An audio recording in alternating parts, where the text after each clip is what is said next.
Hello friends, मैं हूं कपिल गंभीर। आप देख रहे हैं कृधा प्रोडक्शंस। दोस्तों, बॉबी देओल की वेब सीरीज आश्रम 2 लगातार विवादों में घिरी रही।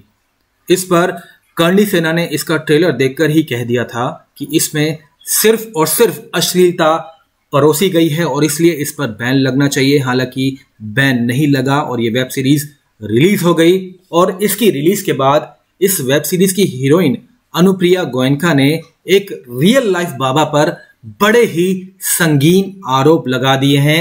क्या है वो आरोप, आइए आपको बताते हैं।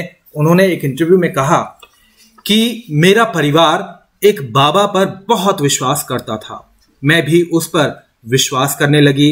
उनकी बातें तार्किक होती थीं और वो सही बातें कहते थे, वो प्रैक्टिकल लगते थे, लेकिन उन्होंने मेरा फायदा उठाने की कोशिश की जब मैं 18 साल की थी।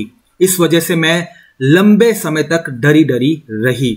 भगवान का शुक्र है कि मैंने उसे अपना फायदा नहीं उठाने दिया। मैं उससे बचकर निकलने में कामयाब रही। पहले मुझे यकीन नहीं हो रहा था कि मेरे साथ शोषण करने की कोशिश की जा रही है।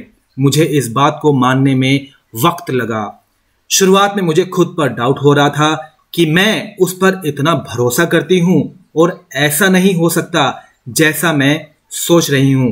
लेकिन फिर मुझे धीरे धीरे समझ आ गया कि उसके इरादे क्या हैं। ऐसी बातें जो अनुप्रिया ने बातें कही हैं, ऐसा कईयों के साथ हो चुका है। कई बाबा ऐसे हैं जो धर्म के नाम पर महिलाओं से छेड़छाड़ करते हैं, यौन शोषण करते हैं और वो जेल भी जा चुके हैं। आप नाम जानते हैं, हम उनका नाम नहीं लेंगे।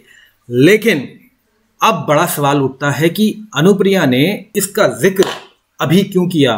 क्या सिर्फ इसलिए जो इस वेब सीरीज को लेकर विवाद हुए हैं उसको दबाने के लिए, या फिर और इस वेब सीरीज को और भी ज्यादा पॉपुलर बनाने के लिए?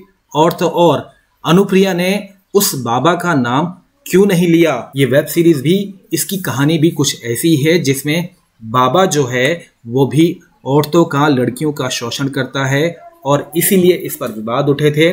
और क्या ये कोई विक्टिम कार्ड खेला जा रहा है? क्या कोई इमोशनल कार्ड खेला जा रहा है ताकि लोग इस वेब सीरीज को ज्यादा से ज्यादा देखें? अनुप्रिया ने उस वक्त क्यों नहीं बोला जब इसी वेब सीरीज का पहला पार्ट आया था? वो तब क्यों नहीं बोली? वो अब क्यों बोल रही हैं?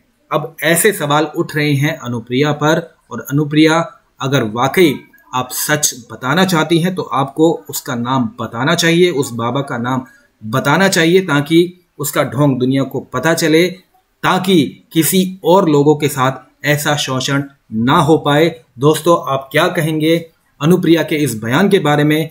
कमेंट करके जरूर बताइए।